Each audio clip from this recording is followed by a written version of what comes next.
Hello, and welcome to Color Commentary. I'm TJ, your average fan, and I'll be talking to you today about Amazon Prime's sci-fi show, Paper Girls. I'm going to be discussing episodes 5 and 6. These two episodes were a little slower, but we got to learn a little bit more about the girls and probably some of the issues they're going to be resolving in the final episode. So, we're just going to get right into it. Spoilers! Okay, so we got the girls going through the time thing like they did the last episode. And instead of going to 88, they landed in 99. And they got followed by, I guess, an old watch mech that followed them to 99. So that's where they so adult Aaron had to, well, first of all, Larry got killed because he lied to the girls, told them they was going to 88, but he knew doggone well they was going to end up at 99. So the girls was really pissed at him about that situation. So adult Aaron gets into the bot that they came in to fight this other bot, and then she was winning at first, but then the thing kind of got her a little bit. Then she skewered it with a giant rail, and then it tried to choke her out, but then she hit the self-destruct and blew them both up. So adult Aaron is dead, Larry is dead, and the girls are all alone. So they know they need money and food, plus Kid Aaron is dealing with the fact that, she's on her period. So they had to go to a convenience store. She had Max steal her some tampons at first, but then she went and got her some pads because that wasn't going to work out. It was hilarious to watch. I'm like, she don't need those. What the hell? Oh, these kids. I love these girls. Anyway, in order to get some food and some resources, they decided to go to KJ's house, whose parents were supposed to be out of town because it turns out it's the 4th of July of 99. Actually, it was July 3rd. The 4th was the next day. So they go to her house thinking that nobody was going to be there, but her parents are there having a big old party, and even adult her is there. This is where things get a little interesting because while they're in there finding food and eating things and talking about the craziness that's going on in this house, KJ finds out some things about herself. That, she went to film school, not business school. She lives in New York now. And apparently she's gay. And she's freaking out about this information. So she just snapped on the girls and punched Mac in the face. Because she's trying to deal with this new revelation about herself. Some emotions that she hasn't come to terms with in her child self yet. So she's freaking out. But her adult self's girlfriend told her that there was going to be a film festival the next day. So they, left that house and decided to go to adult Tiffany. So adult Tiffany is apparently a DJ, a rave lighting person. She small Tiffany talks to herself, and they go and hang out with her for a little while. She's pretty smart. She went to MIT, but she didn't graduate. She left sophomore year. Young Tiff is not happy about that, but she needs their help. The girls need adult Tiff's help to try to figure out Larry's code, because they still got his bag with all his notes in it and everything else. So they try to figure out his code to find out when the next trip is going to be so they can get back to 1988. So here we are on the 4th now. The girls then woke up. Tiff is going to take them. Well, it was young Tiff's idea to go see Larry in 99. All the other girls is done with Larry because they're like, he lied to us and got adult Aaron killed because of it. So they don't want to have nothing to do with him. But young Tiff realizes that they need his help to decode his notes so they can figure out how to get back. So adult Tiff and young Tiff go to the farm and they meet with Larry in 99, whose grandmother is still alive, and he taking care of her. They do a lot of convincing to him, threatening him a little bit, because, young Tiff didn't let him have it. She like, you lied to us, 12 girls, little girls, 12-year-old, 12-year-old little girls. You lied and you didn't help us and you got somebody killed. So help us or get the hell out the way.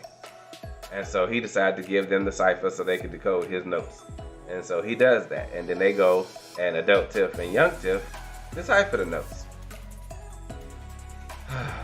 So they figuring out that it's going to be 7 years before the next rift opens for them to go through.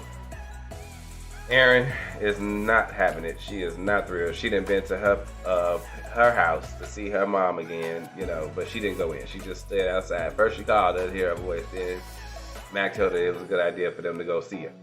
So they went and seen her. She seen her little sister that's an adult now.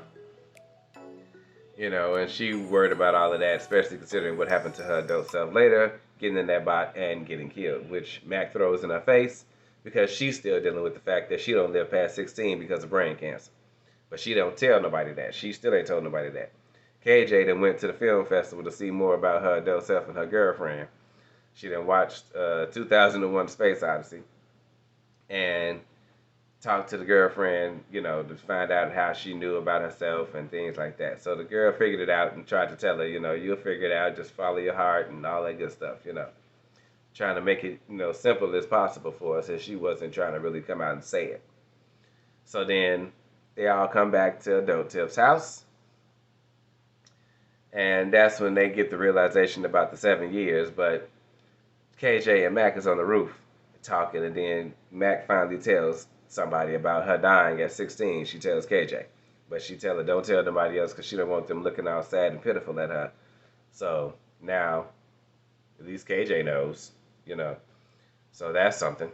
Maybe then Mac can help her deal with her feelings because she do like Mac. But she just don't know how to express that. We all see it, but it's okay. It's okay, KJ. Just let it go. You're going to be fine, girl. Anyway, in the process of all of that, by the end of it all, a old watch rift opens up on Larry's farm. Stuff started coming through it, newspapers. He tried to look at it. It say 88 on it. So clearly this rift is from 88. He needs to get them girls there immediately and get them through that rift. I don't know what's going to happen because the girls don't trust him, so they definitely don't want to go back to the farm. They don't want to have nothing to do with Larry. 99 Larry, 2019 Larry, they don't give a crap. They don't want to have nothing to do with him. At this point, though, in 99, he's still just a STF recruit. Standard Time Force. That's what it stands for. Got it? So, yeah. They're in Stony Creek, Ohio. There you go. So, I don't know what's going to happen with these girls. But they got a lot of figuring out ahead of them to figure out how they're going to get back to 88. The bot has been destroyed, so they can't even give that to the dudes that took them to the future in the first place.